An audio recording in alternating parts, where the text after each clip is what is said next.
उपचुनाव में लोकसभा जैसी फजीहत ना हो, इसके लिए बीजेपी ने कमर कसी हुई है। सोमवार को सुबह से ही भाजपा के शीर्ष नेता लखनऊ में बैठक कर रहे हैं। यूपी बीजेपी अध्यक्ष भूपेंद्र चौधरी की अध्यक्षता में होने वाली इस बैठक में कई मुद्दों और विषयों पे गहन चर्चा हो रही है। बैठक में प्रदेश में 10 सीटों पर होने वाले विधानसभा के उपचुनाव, लोकसभा चुनाव में पार्टी की प्रदेश में बड़ी पराजय और सदस्यता अभियान के दूसरे चरण को लेकर चर्चा होगी। इस बेहद अहम बैठक में पार्टी विधायक और सांसद भी मौजूद हैं और ये मीटिंग राजधानी के विश्वेश्वरैया सभागार में हो रही है। आपको खबर हो कि यूपी विधानसभा की 10 सीटों पर उपचुनाव होना है। बीजेपी के लिए सीटें काफी महत्वपूर्ण हैं। बीजेपी इन सीटों के लिए जीत की रणनीति भी तैयार करेगी। वहीं 2024 के लोकसभा चुनाव में प्रदेश में मिली भारी शिकस्त को लेकर भी बैठक में चर्चा होगी। 2024 के लोकसभा चुनाव में बीजेपी को उत्तर प्रदेश में बड़ा झटका लगा था। 2019 के लोकसभा चुनाव में बीजेपी को जहां प्रदेश की 80 में से 62 सीटें मिली थी, तो वहीं 2024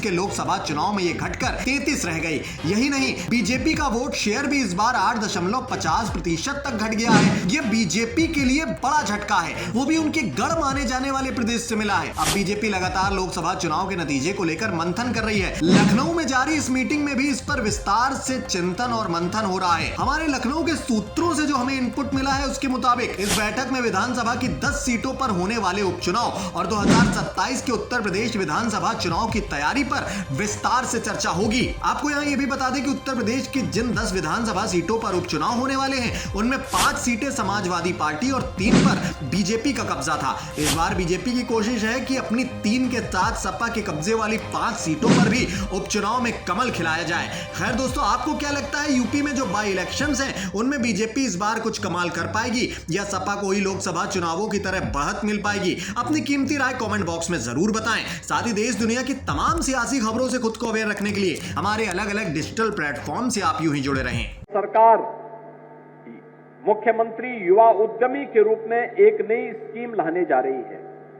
वह नई स्कीम है जो आज के परिप्रेक्ष्य में अगर कोई युवा अपना उद्यम स्थापित करना चाहता तो 5 लाख रुपए तक का लोन हम उसे इंटरेस्ट फ्री देंगे, यानी बिना ब्याज के वह लोन ले सकता है।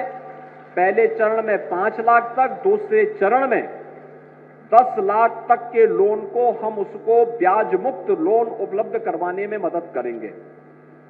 और यही कारण है कि उत्तर प्रदेश में वन डिस्ट्रिक्ट वन प्रोडक्ट की योजना प्रभावी होने के बाद लाखों युवाओं को वहां के माध्यम से रोजगार के सृजन की संभावना आगे बढ़ी। आज उत्तर प्रदेश का ओडीओपी दुनिया के अंदर धूम मचा रहा है। देश के अंदर वह एक ब्रांड बन चुका है। हम सबको इसके साथ जुड़ना होगा और मुझे पूरा विश्वास है कि वरुण बेवरेजेस जैसे प्लांट यहां पर व्यवसाय के साथ साथ यहां के युवाओं के स्किल डेवलपमेंट के लिए भी कार्य करेगी। गीडा प्रशासन ने भी इस दिशा में स्किल डेवलपमेंट का एक सेंटर भारत सरकार के साथ मिलकर के आगे बढ़ाने का कार्य किया है। और मुझे लगता है कि यहां पर अगर हम लोगों को बताएंगे, यहां के इंस्टीट्यूशन को इसके साथ जोड़ करके उनका प्रशिक्षण करवाएंगे, उन्हें इंटर्नशिप के साथ जोड़ने का कार्य करेंगे, तो बड़े पैमाने पर आपको स्किल मैन पावर यही गोरखपुर में और पूर्वी उत्तर प्रदेश में प्राप्त होती हुई दिखाई देंगी। और जो एक लक्ष्य है कि निवेश को हम रोजगार के साथ जोड़ें, इसे प्राप्त होने में भी हमें मदद मिलेगी।